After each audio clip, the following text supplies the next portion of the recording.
Audio Jungle.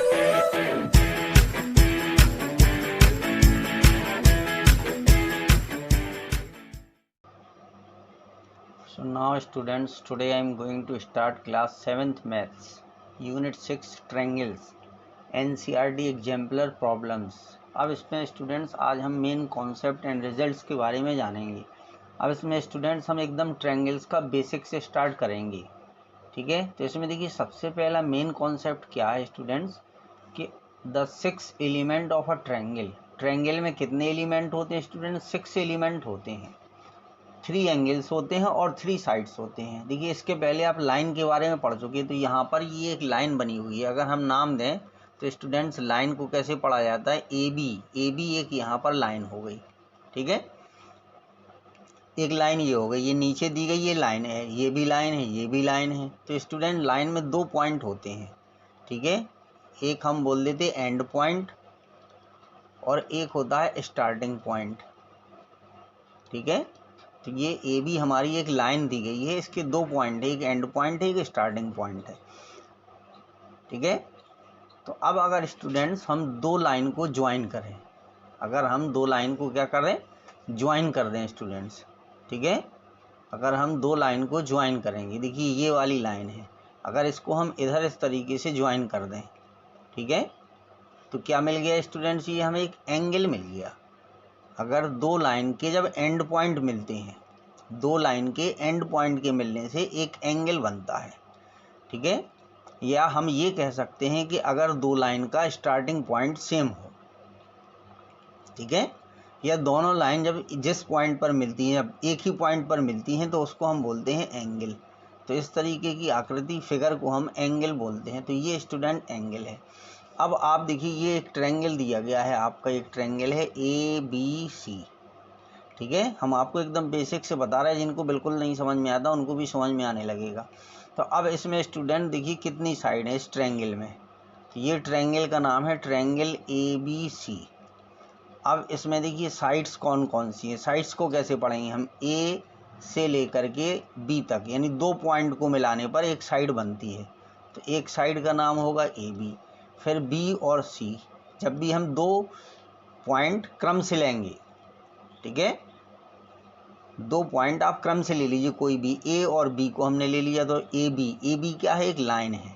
फिर इसके बाद आएगा BC, और फिर तीसरी क्या होगी? CA या AC। अगर जहाँ आप C से A तक जाओगे तो CA बोलेंगे, और A से C तक जब आप आओगे तो AC बोलेंगे। तो AB BC CA, तो ये 3 जो है साइड्स हो गई इसके स्टूडेंट्स, 3 साइड्स हो गई। फिर एंगल कौन कौन से हैं? अब देखिए एंगल इसमें कौन कौन से बने हैं स्टूडेंट्स? एक ये बना है, एक ये बना है, और एक ये बना है, ठीक है। तो देखिए 3 एंगल हो गए। एंगल इसको AB बोला जा सकता है स्टूडेंट्स, या इसको हम बोलेंगे एंगल BAC। जो एंगल आप ले रहे हो उसको बीच में आना चाहिए। देखिए आप B से स्टार्ट करोगे, B से चलोगे B, फिर आएगा A और फिर आएगा C, ठीक है। क्योंकि AB और AC को मिलाने से एंगल बना है। जब हमने 2 लाइन देखी यहाँ पे, अगर हम इसको A माने और यहाँ पे B माने और यहाँ पर पॉइंट C माने, तो जब AB और BC लाइन को आपने ज्वाइन किया तो तब बना। तो इसलिए इसको यहाँ से पढ़ना स्टार्ट करोगे आप, A से, A फिर पढ़ोगे B और फिर पढ़ोगे C। तो इसलिए ABC जो है वो एंगल होगा। तो एंगल A और यहाँ पे एंगल BAC दोनों एक ही चीज़ है, ठीक है। या हम इसको ऐसे भी बोल देते, शॉर्ट में एंगल B बोल देते, ठीक है। और वैसे अगर हम बोलेंगे तो इसको हम बोलेंगे ABC। फिर एंगल C, या हम इसको बोलेंगे एंगल ACB। तो ये हो गया स्टूडेंट्स, ठीक है। तो एक ट्रायंगल में और अकेला पॉइंट A जो है, ये चीज़ ये कहलाती है स्टूडेंट, इसको हम बोलते हैं वर्टेक्स। क्या बोलते हैं इसको आप? इसको हम बोलते हैं वर्टेक्स, ठीक है। ये वर्टेक्स पॉइंट A जो है वो वर्टेक्स कहलाएगा, ठीक है। याद रखिएगा, पॉइंट B वर्टेक्स होगा, पॉइंट C वर्टेक्स होगा, ठीक है। केवल इस पॉइंट की बात करें हम, तो यहाँ पर हमने आपको लाइन के बारे में बताया और एंगल के बारे में बताया और साइड के बारे में बताया, ठीक है स्टूडेंट्स। अब देखिए फिर इसके बाद क्या है कि the line segment joining a vertex, vertex हम बता चुके आपको, of a triangle to the mid point of its opposite sides is called a median. तो स्टूडेंट्स हम यहाँ पे मीडियन के बारे में सीखेंगे। सेकंड डेफिनेशन में हम किसके बारे में सीखेंगे? मीडियन।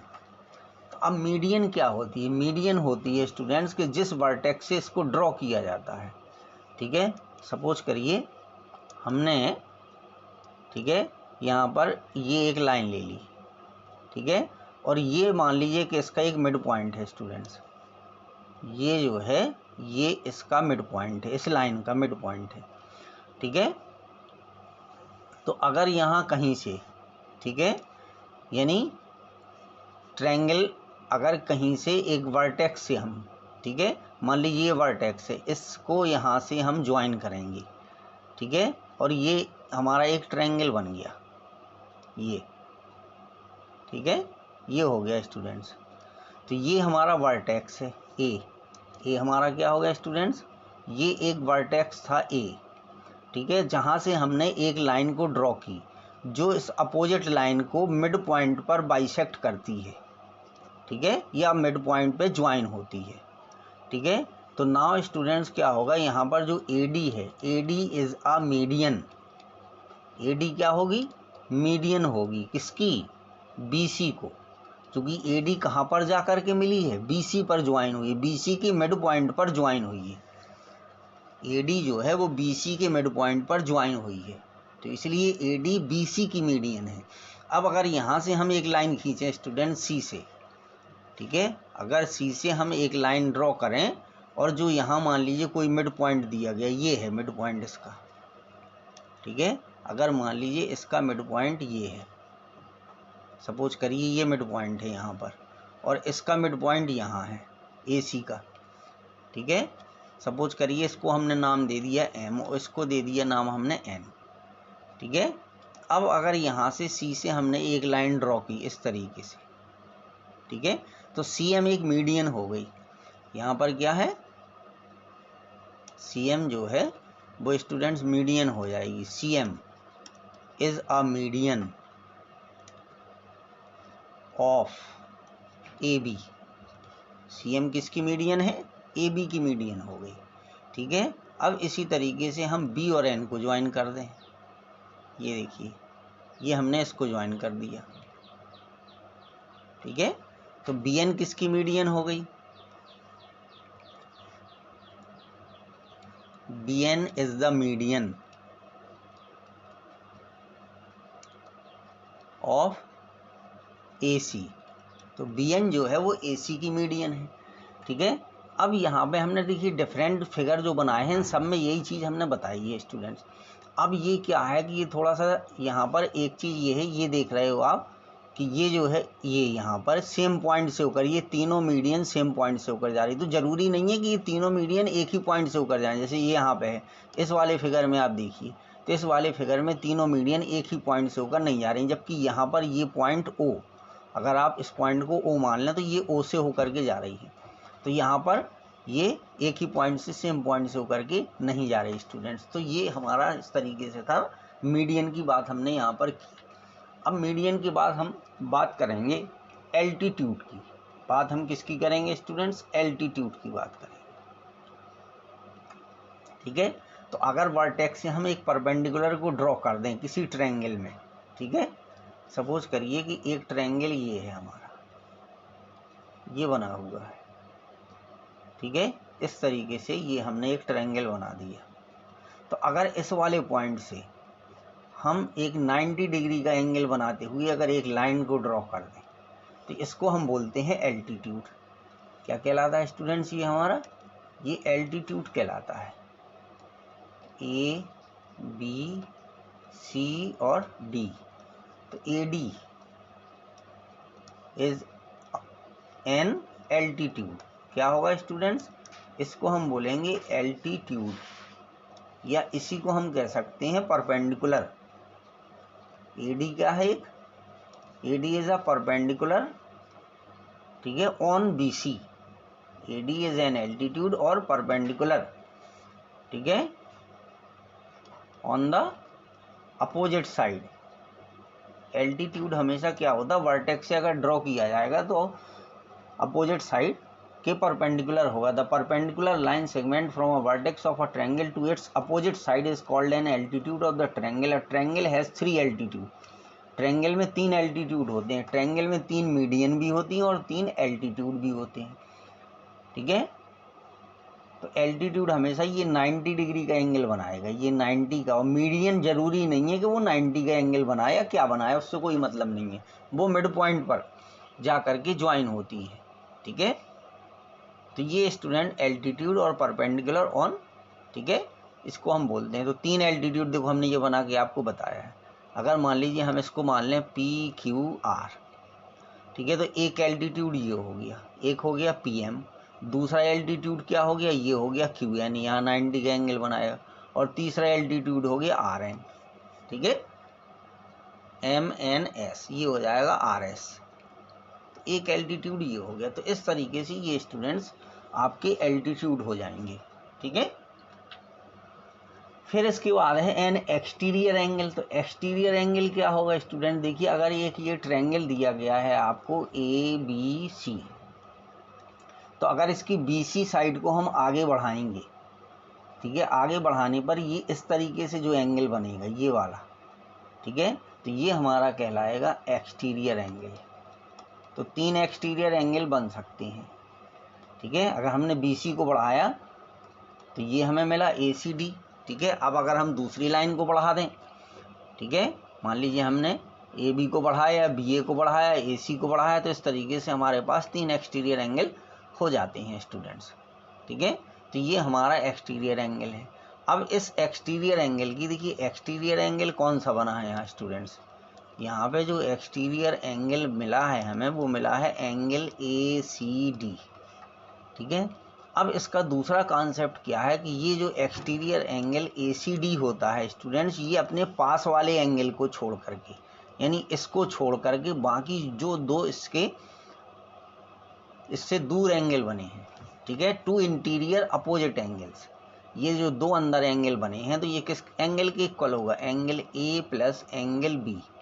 अपने पास वाले एंगल को छोड़ करके बाकी जो इसके अपोजिट में एंगल बने हुए हैं, इंटीरियर अपोजिट एंगल, उनके सम के इक्वल होता है। ये चीज़ आपको याद रखनी है स्टूडेंट्स, बेसिक है, ये आपको 10th क्लास तक काम आएगी, बल्कि आप 12th क्लास 11th क्लास में फिजिक्स पढ़ोगे तो उसमें भी इसका यूज़ होगा। तो इसलिए बहुत बेसिक चीज़ें हैं जिनको आप बहुत अच्छी तरीके से याद रखिए, इसलिए मैं बेसिक से रिलेटेड एक वीडियो बना रहा हूँ स्टूडेंट्स। फिर इसके बाद देखिए, the sum of the 3 angles of a triangle is 180 degree.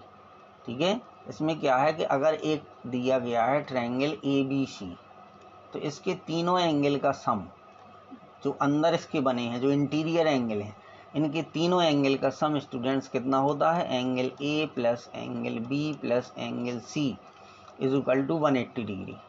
ठीक है, sum of 3 angles of a triangle is 180 degree. हम चाहें तो इसको X मान सकते, इसको Y मान सकते और इसको Z मान सकते, तब भी हम ये चीज़ लिख सकते कि X plus Y plus Z is equal to 180 degree. तो किसी भी ट्रायंगल के अंदर यानी जो इंटीरियर एंगल होते हैं उनका सम जो है वो 180 डिग्री होता है। ठीक है, इसका प्रूफ वो बात का मैटर है, ये पहले बेसिक चीज़ आपको पता होनी चाहिए, फिर आप उसका प्रूफ भी कर पाओगे।